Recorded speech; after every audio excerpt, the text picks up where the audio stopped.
Hobbs and Shaw, Jurassic World, Salt और James Bond जैसी कई हॉलीवुड मूवीज के एक्शन सीन्स में एक चीज कॉमन है, ट्रायम्फ की मोटरसाइकिल्स।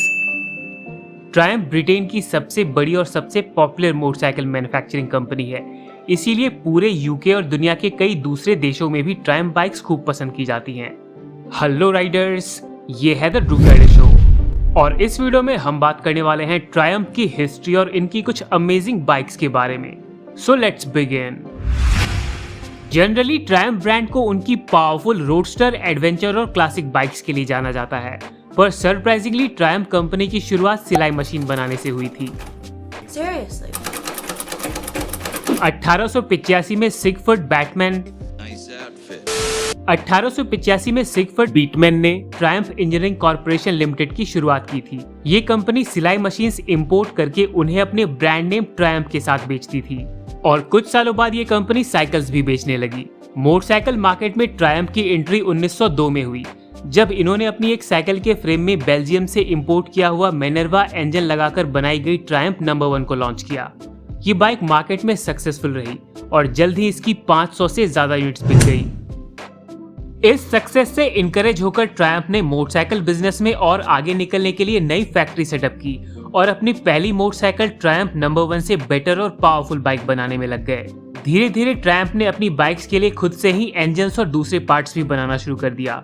1907 में आइल ऑफ मैन टीटी की शुरुआत के बाद ट्रायम्फ ने मोटरसाइकिल रेसिंग में भी एक्टिवली पार्टिसिपेट किया और कई टाइटल्स जीते, पर 1939 में वर्ल्ड वॉर 2 की वजह से ट्रायम्फ की motorcycle racing journey temporary pause हो गई, जो 10 साल बाद 1949 में ही रिज्यूम हो पाई। लेकिन तब तक कंपनी की फाइनेंशियल सिचुएशन खराब हो चुकी थी। हैवी लॉस की वजह से ट्रायम्फ को अपने ओनरशिप राइट्स बीएसए को बेचने पड़े, जो ब्रिटेन की फेमस मोटरसाइकिल मैन्युफैक्चरिंग कंपनी थी। 1951 में हुई इस डील के बाद बीएसए और ट्रायम्फ ने मिलकर कंपनी को रिवाइव करने की कोशिश की और 1959 में ट्रायम्फ बॉर्नेविल T120 को लॉन्च किया। Their finest hour was with the T120 Bonneville, launched in 1959. Named after a Triumph speed record set at Bonneville Salt Flats in Utah, it was the bike to be seen with. ये bike market में काफी successful रही। धीरे धीरे पूरे Europe में बॉर्नेविल की popularity बढ़ने लगी, लेकिन लेट 70s और 80s में ट्रायम्फ को होंडा, सुजुकी और यामाहा जैसी जापानीज कंपनी से काफी टफ कंपटीशन मिलने लगा। लो सेल्स और फाइनेंशियल क्राइसिस की वजह से फाइनली 1983 में ट्रायम्फ का प्रोडक्शन बंद हो गया।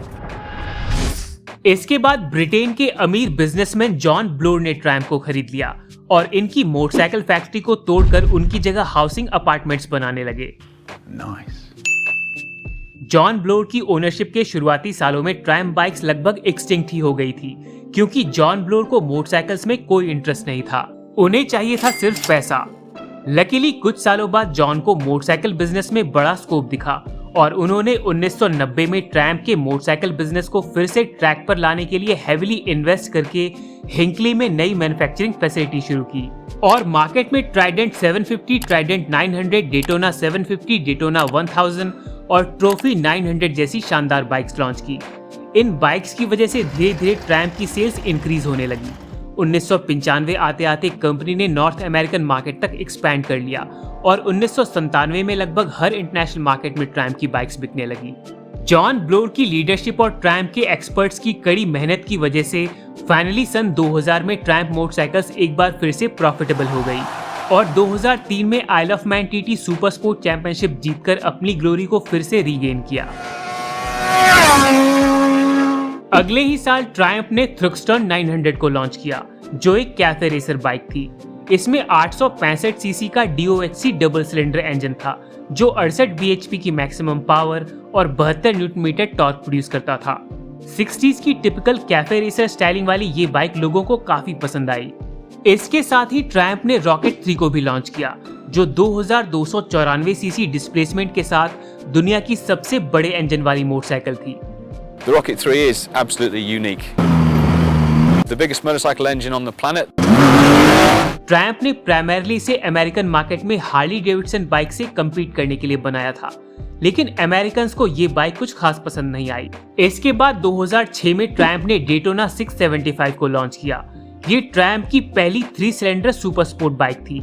इससे पहले ट्रायम्फ ने 4 सिलेंडर इंजन वाली डेटोना 600 और TT 600 के साथ हाई कंपटीशन वाले इस सेगमेंट में अपना लक ट्राई किया था, पर इन बाइक्स को कस्टमर्स का कुछ खास रिस्पांस नहीं मिला। लेकिन 2006 की डेटोना 675 मार्केट में अवेलेबल दूसरी सुपर स्पोर्ट कैटेगरी बाइक से काफी अलग थी।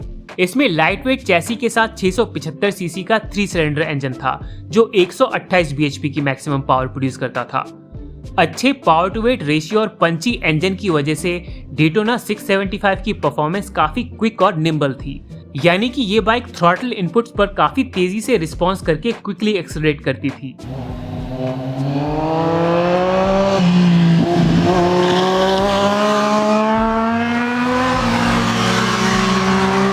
डेटोना 675 की अमेजिंग परफॉर्मेंस की वजह से ये बाइक जापानीज कॉम्पिटिटर से आगे निकल गई। यूके में लोगों ने इस सुपर स्पोर्ट बाइक को खूब पसंद किया और ट्रायम्फ की ऑफिशियल रेसिंग टीम के साथ ही कई इंडिपेंडेंट टीम्स भी डेटोना 675 को रेसिंग के लिए यूज करने लगी। 2009 और 2010 में स्लाइट इंप्रूवमेंट्स के बाद फाइनली 2011 में ट्रायम्फ ने डेटोना 675R को लॉन्च किया। इसमें सेम इंजन के साथ Brembo breaks, Olin suspension, lightweight carbon fibre body panels और क्विक शिफ्टर जैसे फीचर्स ऐड किए गए। आगे भी ट्रायम्फ इस अमेजिंग बाइक में अपग्रेड्स करता रहा, लेकिन 2016 में स्ट्रिक्ट इमिशन नॉर्म्स और लो सेल्स की वजह से डेटोना 675 को डिसकंटिन्यू कर दिया गया। इसके बाद ट्रायम्फ ने अपनी पुरानी थ्रुक्स्टन 900 को अपग्रेड करके न्यू थ्रुक्स्टन 1200 और पुरानी रॉकेट 3 की जगह नए जमाने की इम्प्रूव्ड और हाईटेक रॉकेट 3 को मार्केट में लॉन्च किया। ये दोनों बाइक्स ज्यादा बड़े और इम्प्रूव्ड इंजन के साथ लॉन्च की गई। इनमें प्रीमियम हार्डवेयर कंपोनेंट्स के साथ एडवांस इलेक्ट्रॉनिक फीचर्स भी दिए गए। नई रॉकेट 3 में 2458 सीसी का इनलाइन 3 सिलेंडर इंजन है जो 165 bhp की मैक्सिमम पावर और 121 न्यूटन मीटर टॉर्क प्रोड्यूस करता है। इतने मैसिव टॉर्क की वजह से ट्रायम्फ रॉकेट 3 सिर्फ 2.73 सेकंड्स में ही 0 से 100 km/h की स्पीड पकड़ लेती है, जो कावासाकी निंजा H2R से भी तेज है।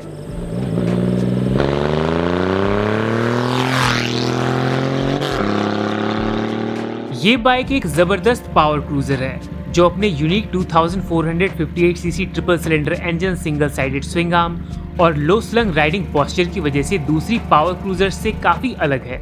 लगभग 22 लाख रुपए की ये बाइक अपनी प्रीमियमनेस और दमदार परफॉर्मेंस से आपको एक अनफॉरगेटेबल एक्सपीरियंस देती है। रॉकेट 3 के बाद 2020 में ट्रायम्फ ने मास ऑडियंस के लिए ट्राइडेंट 660 को लॉन्च किया, जो एक प्रैक्टिकल स्ट्रीट नेकेड बाइक है। इसमें 660 सीसी का inline 3 cylinder liquid cooled engine है जो 80 bhp की मैक्सिमम पावर और 64 न्यूटन मीटर टॉर्क प्रोड्यूस करता है।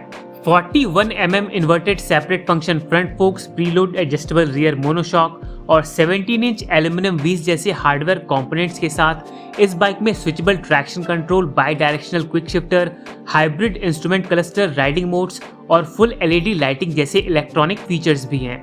प्रेजेंट टाइम में ट्रायम्फ की ट्राइडेंट 660, टाइगर 900, स्पीड ट्विन और स्पीड ट्रिपल जैसी बाइक्स इंटरनेशनल मार्केट में काफी पसंद की जा रही हैं। साथ ही फ्यूचर के लिए भी ट्रायम्फ ने पूरी तैयारी कर रखी है। TE1 ट्रायम्फ की अपकमिंग इलेक्ट्रिक मोटरसाइकिल है जिसे पिछले कई सालों से डेवलप किया जा रहा है। इस नेकेड स्ट्रीट बाइक में light weight but powerful electric motor use किया जाएगा जो लगभग 180 bhp की जबरदस्त पावर प्रोड्यूस करता है। अभी इस बाइक की टेस्टिंग चल रही है और चांसेस है कि अगले 1-2 सालों में ये बाइक लगभग सभी इंटरनेशनल मार्केट में लॉन्च कर दी जाएगी। ढेर सारे अप्स एंड डाउन से भरे अपने पास्ट के स्ट्रगल से सीखते हुए ट्रायम्फ न्यू और इनोवेटिव प्रोडक्ट्स के साथ इंटरनेशनल मार्केट में अपनी पकड़ मजबूत करता जा रहा है। टीवी, कमर्शियल्स और मूवीज में स्पेशल अपीयरेंस से लोगों के बीच अपनी वैल्यू क्रिएट करने की स्ट्रेटजी रिसेंट ईयर्स में ट्रायम्फ के लिए काफी सक्सेसफुल रही है। कई हॉलीवुड मूवीज के एक्शन सीन्स में फीचर होने वाली ट्रायम्फ मोटरसाइकिल्स की ये स्टोरी आपको कैसी लगी कमेंट बॉक्स में जरूर शेयर करें। अगर ये वीडियो पसंद आई हो तो प्लीज लाइक करें। बाइक्स और कार से जुड़ी और भी अमेजिंग वीडियोस के लिए सब्सक्राइब करें। Ride safe to ride again. See you in the next one. Yo, microphone check, make it a microphone check. Give it a microphone, I make the microphone dead. Don't step to me, newbie, I can truly